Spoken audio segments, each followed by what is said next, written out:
Buen día amigos y bienvenidos al canal. Soy Profe Austin, pero si quieres, simplemente puedes llamarme Austin.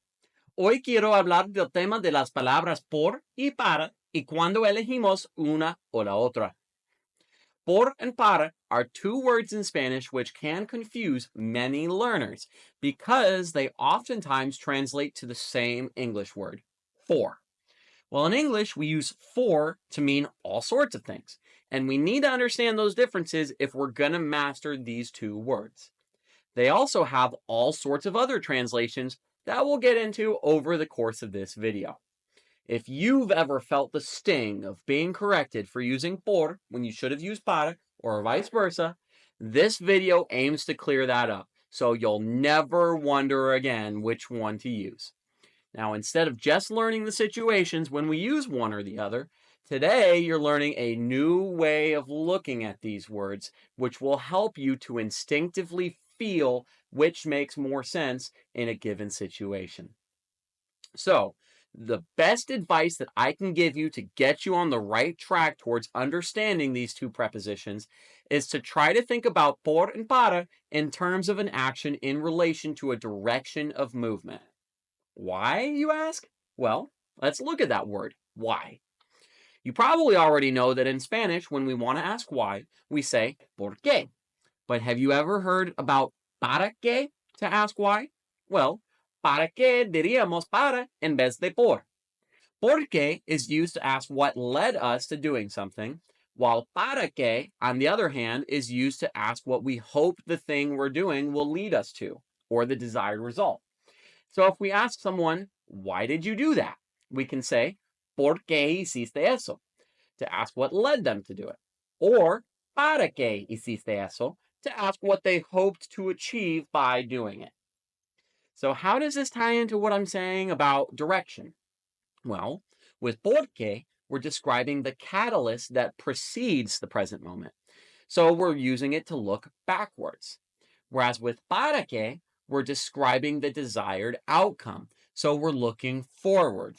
So para is always working towards something and often translates to in order to, and por is working from something or because of. So let's dive into some specific examples starting with para. Before I tell you the uses for para, I just want to make sure that you're aware of the shorthand pa. Native speakers, especially from certain regions, will often drop the second syllable of para and just say pa. Now, I don't even want to tell you how many times I saw that pa used in Spanish media before I made that connection. Jeez Louise, is that embarrassing. Anywho, para or pa is used to convey destinations, like when a mom tells her kid, ven pa acá, which is a shorthand of ven para acá, or come here. It's used to express things like goals or deadlines, like when we say, tengo que terminar este proyecto para mañana, or él trabaja hasta tarde para que a ella no le falte nada, which is the opening line to the song Le hace falta un beso and uses the subjunctive trigger para que with the verb faltar. I might have Austin de la Calle do a video on that song sometime. It's a pretty good one, so let me know if you're interested. Para is also used to indicate recipients, such as hice este video para ti. Para is really our easy one here. It's por that gets more complicated. Like I mentioned, por generally leads to something else rather than something else leading to it, like with para. One really common example is por eso, which means because of that, or that's why, used to explain how one thing led to something else happening. Like, I woke up late this morning. Because of that, I didn't get to the appointment on time, which is, me desperté tarde esta mañana, por eso no llegué a tiempo a la cita. Por can also be used to convey something starting from one point and getting to another point through an action. Now, what the heck do I mean by that? Well, let's look at some examples. Le hablé por teléfono means I spoke to him by phone. So the conversation is starting from my side of the phone and gets to the other side through the phone. And por is how we say through or by in this example. Another example is he passed through the door, which translates to él pasó por la puerta. The action from one point through to another point can also be used to talk about travel, such as, I drove through the traffic in Atlanta. I'll never do that again. Which gives us, manejé por el tráfico en Atlanta. Jamás volveré a hacer eso. Side note, we normally use the word nunca to say never, but jamás tends to have a stronger connotation, like never ever. And if you want to say something like never ever ever in a million years, you can combine the two and say nunca jamás. All right, let's get back to por. Now we can expand this from thinking from talking about distance to talking about time. When we want to express a certain amount of time that something happened for, we use por, such as yesterday I worked for 12 hours, which gives us ayer trabajé por 12 horas. Now, just be careful not to use this too much to talk about long stretches of time, like several months or years. Por could work for that, but the more common word is durante, or during in English.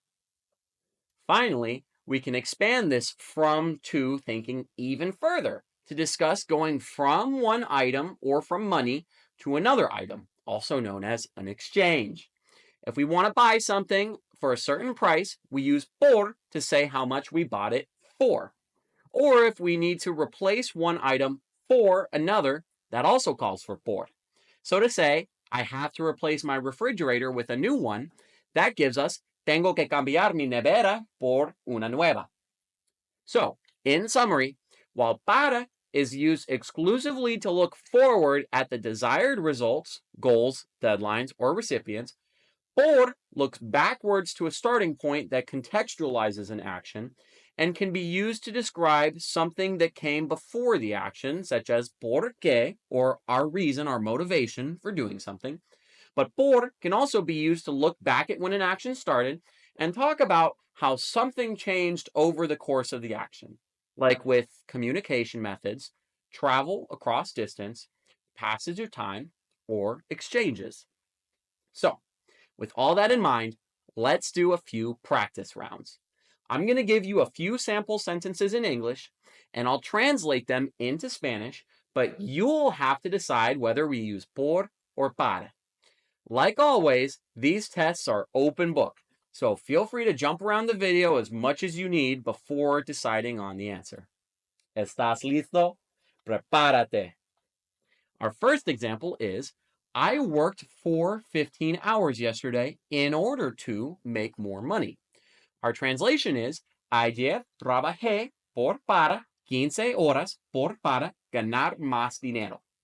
Just a quick note, the verb ganar often translates to win, but it's also how we say to earn, like with earning money. So do you think you know it? Ayer trabajé por 15 horas para ganar más dinero. Remember, para is always looking ahead to the anticipated result of an action, such as para ganar más dinero. And por always starts by looking back, either before the action or right at its start, and then works its way through the action. All right, our next example is, because of your dedication, you've won a free trip to Colombia. Doesn't that sound nice? Our translation is, por para tu dedicación, has ganado un viaje gratis por para Colombia. Ready for the answer? Por tu dedicación, has ganado un viaje gratis para Colombia. All right, are we ready for our final example? In order to keep working, we need to buy this computer for $500. Our translation is, por para seguir trabajando, necesitamos comprar esta computadora por para $500. Ready for the answer? Para seguir trabajando, necesitamos comprar esta computadora por $500. So here, keep working is the desired result, so we'll use para. And we're going from $500 to a computer with an exchange. So we use por. All right, guys. So how'd you do? Did you get all the answers right? If so, estoy tan orgulloso de ti. If you missed any, that's okay. The subject can be a bit confusing at first. But just remember, Try not to think about por and para as a translation for the word for, but rather as a direction in relation to an action, with para always looking forward and por always looking back before the start of an action. Well, folks, that's all I've got for you today. Thank you so much for tuning in. Please like the video if it was worth your time to help me grow my channel.